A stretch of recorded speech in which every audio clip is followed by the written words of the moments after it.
விசுவாசத்தை ஆண்டவரே வர்த்திக்க பண்ண வேண்டும். விசுவாசம் என்பது காணப்படாதவைகளின் நிச்சயமாக இருக்கிறது, நம்பப்படுகிறவைகளின் உறுதியாக இருக்கிறீங்க. கிறிஸ்துவுக்குள் பிரியமானவர்களே, 17வது அதிகாரம் 5வது வசனத்திலே, அப்பொழுது அப்போஸ்தலர் கர்த்தரை நோக்கி எங்கள் விசுவாசத்தை வர்த்திக்க பண்ண வேண்டும் என்றார்கள். ஒரு ஜெபத்தை அவர்கள் அப்போஸ்தலர்கள் கர்த்தரை நோக்கி செய்கிறார்கள். என்ன ஜெபம் என்று பார்க்கும்போது, எங்கள் விசுவாசத்தை வர்த்திக்க பண்ண வேண்டும் என்றார்கள் என்று. பாருங்க, ஆண்டவரோடு கூட விசுவாசத்திலே ஓடுகின்ற ஓட்டம் ஜெயத்தின் ஓட்டமாக இருக்கின்றது. ஆனா நம்முடைய விசுவாசம் அப்பப்போ குன்றி போய்விடும்.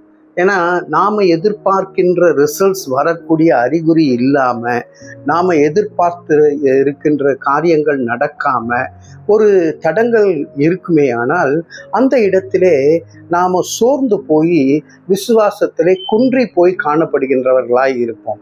ஆகவே விசுவாசத்தை ஆண்டவரே வர்த்திக்க பண்ண வேண்டும். விசுவாசம் என்பது காணப்படாதவைகளின் நிச்சயமாக இருக்கிறது, நம்பப்படுகிறவைகளின் உறுதியாக இருக்கிறீங்க. நீங்க ஒரு காரியத்தை நம்பி இருக்கீங்கல்ல, அதுல உறுதியா இருங்க. நீங்க காணப்படாததுல நிச்சயமா இருங்க, ஆண்டவர் நடத்துவார் என்று சொல்லி. இது எனக்கு பிரியமானவர்களே, நிறைய பேர் ஜெபம் பண்ண என்னை அழைக்கிறீர்கள். அதுல அழைக்கும் பொழுது பல காரணங்கள் குறித்து ஜெபிக்கும் பொழுது ஒரு சில காரியங்கள் பலவீனத்தின் காரியங்களாக இருக்கிறது. எனக்கு அருமையான சகோதரனே, உன்னுடைய கிட்னி ப்ராப்ளத்தினால நீங்க ஜெபித்து கொண்டிருக்கின்றீர்கள். உங்கள் விசுவாசம் வர்த்திக்க பண்ணப்படும்படியாக, அந்த கிட்னி ப்ராப்ளம் நீங்கி போகும்படியாக அதிலே ஒரு புதிய சிருஷ்டியை உருவாக்குவேன் என்று சொல்லுவார் ஆண்டவர். முந்தினவைகளை நினைக்க வேண்டாம், பழையவைகளை ஒழிந்து போயிற்று, புதிய காரியத்தை ஆண்டவர் செய்கிறார். ஒரு புதிய கிட்னியை ஆண்டவர் உருவாக்க முடியும்.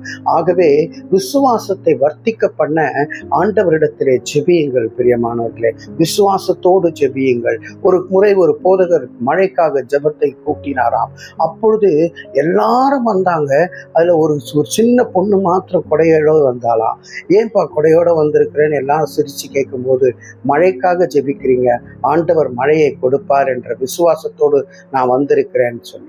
ஆகவே அப்படிப்பட்ட ஒரு விசுவாசத்தோடு வாழ கர்த்தர் நம் ஒவ்வொருவரையும் ஆசீர்வதித்து வழி நடத்துவாராக. தலைகளை தாழ்த்தி தேவனை நோக்கி பார்ப்போம். அன்பின் பரலோக பிதாவே, என்னோடு கூட ஆண்டவரே ஜெபிக்கிறவர்கள் விசுவாசத்தை விருத்தி பண்ணும்படியாக ஆண்டவரே உங்களுடைய கரத்திலே அவர்களை ஒப்புவிக்கிறோம்.